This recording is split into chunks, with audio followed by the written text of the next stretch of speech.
Qué bueno que usted sigue con nosotros aquí en el Pique de Falú a través de Tiva TV. Gracias por estar con nosotros, señoras y señores. Bueno, vamos a movernos de tema ahora. Llega Mario Ramos, analista de noticias. Bienvenido al programa, Mario. Gracias, Falú, y gracias a todos los televidentes. Muchas cosas interesantes que están ocurriendo. Quiero comenzar a dialogar con usted sobre el proyecto que radicó la comisionada residente Jennifer González Colón para que Puerto Rico sea admitido como un estado de la nación norteamericana. Mira, aunque yo tengo unas reservas con algunas pequeñas cositas del proyecto, pero yo creo que es un buen paso, porque ¿verdad? Ya con lo que ha sucedido el año pasado, el alegato del procurador de los Estados Unidos ante el Tribunal Supremo, en el caso de Sánchez Valle, la decisión del caso de Sánchez Valle y la ley promesa aprobada en el Congreso, pues las tres ramas de gobierno están cónsonas en cuál es la condición política de Puerto Rico, que es una condición de territorio sujeta a la cláusula territorial de los Estados Unidos. Y entonces, pues este proyecto lo que hace es que también con lo que se dio en el plebiscito del 2012, en la primera pregunta de que el 54% del pueblo rechazó la actual condición política, pues entonces este proyecto inicia un proceso para poder encaminar a Puerto Rico hacia una solución definitiva de su condición política, porque llevamos bajo la bandera americana, llevamos casi 119 años de inferioridad política, con una vigencia todavía de los casos insulares, que fueron casos que se resolvieron entre el 1901 hasta el 1922, que fue el último de ellos. Y entonces, pues, aunque hubo una constitución en el 52, esa constitución en nada cambió la realidad política de Puerto Rico, y yo creo que ya es hora de que los ciudadanos americanos que viven en Puerto Rico, pues decidan el futuro y que tengan los mismos derechos y las mismas obligaciones que tienen los ciudadanos americanos que viven en los Estados Unidos. ¿Cuáles son las reservas que usted tiene con este proyecto? Bueno, el proyecto se llama un acta de admisión y en realidad no es un acta de admisión. O sea, el problema es... ¿Por qué no es un acta de admisión? ¿Cuál es la diferencia? Porque el acta de admisión es cuando ya el pueblo decidió qué es lo que va a escoger. Si va a escoger ser Estado, pues entonces después viene un acta de admisión. Ok, déjame ver si lo voy entendiendo. Vamos a suponer que el Congreso de los Estados Unidos aprobó ya un referéndum para Puerto Rico. Sí. Puerto Rico vota, va al Congreso, el Congreso ve los resultados y plantea, bueno, escogieron la estadidad. O vamos a admitir a Puerto Rico como Estado. El pueblo de Puerto Rico tiene que votar nuevamente. Se presenta un acta de admisión en el Congreso porque el Congreso es el que tiene el poder de admitir nuevos estados, y entonces esa acta de admisión es, el pueblo vota otra vez si quiere ser admitido como Estado. Pero después que el Congreso haya aprobado el acta de admisión. Exactamente. El Congreso aprueba el acta de admisión y dice, mira, no tenemos reserva que Puerto Rico sea Estado. Y tú votas sí o no por la admisión. Por eso, no tenemos reserva que Puerto Rico sea Estado. Pero después que el Congreso apruebe eso, tiene que venir al pueblo de Puerto Rico para que el pueblo vote si está de acuerdo entonces con la admisión, sí o no. Lo que pasa es que el plebiscito de 2012 tiene dos cosas que no ayudarían para un acta de admisión. Número uno, no es vinculante, porque fue un plebiscito de hechura local, se legisló en Puerto Rico.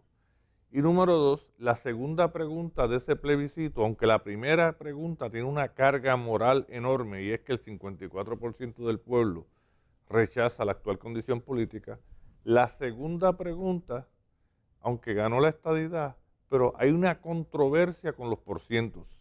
La estadidad saca el 61% porque los votos en blanco, por ley, en ese entonces, después se enmendó, y por jurisprudencia local en el caso de Suárez versus Comisión Estatal de Elecciones, y por otro caso que decidió el Tribunal Supremo de los Estados Unidos, de unas elecciones que se celebraron en Guam, pues entiende que para los porcientos los votos en blanco no se cuentan. Pero es que no deben contarse porque un voto en blanco, ¿qué es? El problema es que en ese caso la cantidad de votos en blanco fueron miles de votos y era y respondieron a una acción política concertada del Partido Popular, y entonces esos votos crearon unos porcientos artificiales. O sea, hay gente que entienden que esos porcientos son creados artificialmente por lo que pasó, pero como esos resultados porcentuales han creado controversia, lo ideal es un plebiscito avalado por el Congreso que sea vinculante y el acta de admisión, y se puede incluir todo en la misma legislación. Ok, entonces ¿qué tenemos? Que esto no es un acta de admisión. No. Es un proyecto donde prácticamente lo que está planteando es que se haga otro plebiscito en Puerto Rico y entonces que la gente vote, y si la gente vota por la estadidad sería en el 2025 cuando vendría la misma. Pues sería un periodo de casi 9 años, más o menos, y yo creo que... Pero los cambios transicionales, más o menos, ese no es el tiempo, el periodo. Pero lo que pasa es que da como un periodo de transición. Puerto Rico ya de facto, para efectos prácticos, ya es un territorio incorporado, y esto opera a nivel de gobierno y a nivel práctico.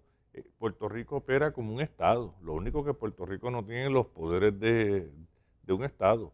Puerto Rico tiene un gobierno de forma republicana, 3 ramas de gobierno. Puerto Rico tiene también una constitución con una carta de derechos como la tienen los estados.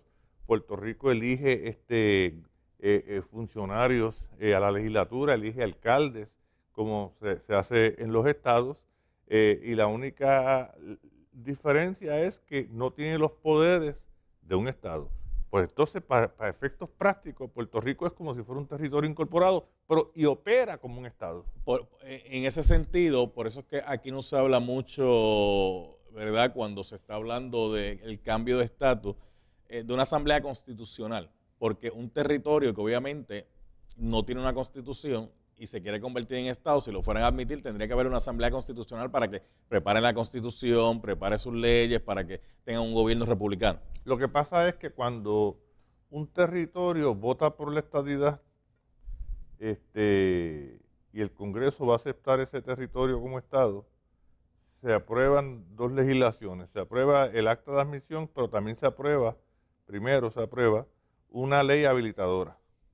La ley habilitadora lo que establece es que obliga al territorio a crear una constitución con una carta de derechos y un gobierno de forma republicana.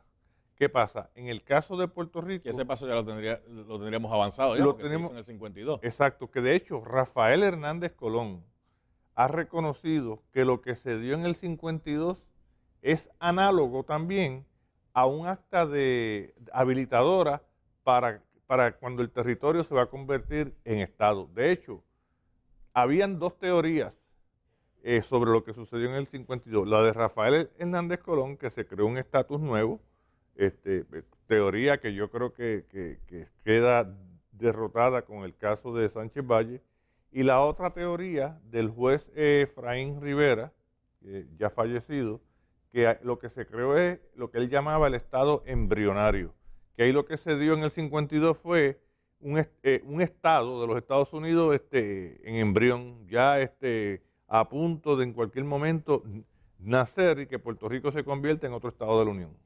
Y es por ese proceso que se dio constitucional, que es análogo, igual al que se dio de los estados, lo único que después de eso no hubo un acta de admisión. Pero mucha gente en Puerto Rico tenía la impresión, cuando la comisionada residente Jennifer González planteaba que iba a radicar un acta de admisión, era que eso iba a ser ipso facto, inmediato. Radicó el proyecto, pero entonces el proyecto no es que es estadidad ahora. Bueno, esas son las reservas que yo tengo con el proyecto. Porque yo creo, ¿por qué hay que tardarse tanto? Yo creo que sí, yo la felicito a ella porque es un buen paso y lo radicó rápido. Y además, esos proyectos sufren enmiendas en el camino. Claro. Y el 2025 puede ser cambiado por el 2020, por el 2019. Eso va a sufrir este cambio. Pero lo importante es que lo radicó. Entonces ahora ya viene el proceso de buscar los endosos de congresistas que endosen ese proyecto para que ese proyecto pueda ir a comisión. Y en comisión ahí se trata el proyecto, se celebran vistas, y después entonces ese proyecto, pues se le hacen las enmiendas que correspondan. Déjeme hacer la pausa, voy a regresar con usted. Hay un periódico del estado de la Florida, el Sun Sentinel, que hizo Sí. un editorial Sí, lo dijo hoy. donde plantea que Puerto Rico en este momento, en vez de estar enfocado en cambiar el estatus, que si estadidad o no, que lo que debe estar enfocado primero en cambiar la situación económica de la isla. Y entonces después se podría preguntar si cambiamos el estatus, pero lo discutimos al regreso. Regresamos en breve.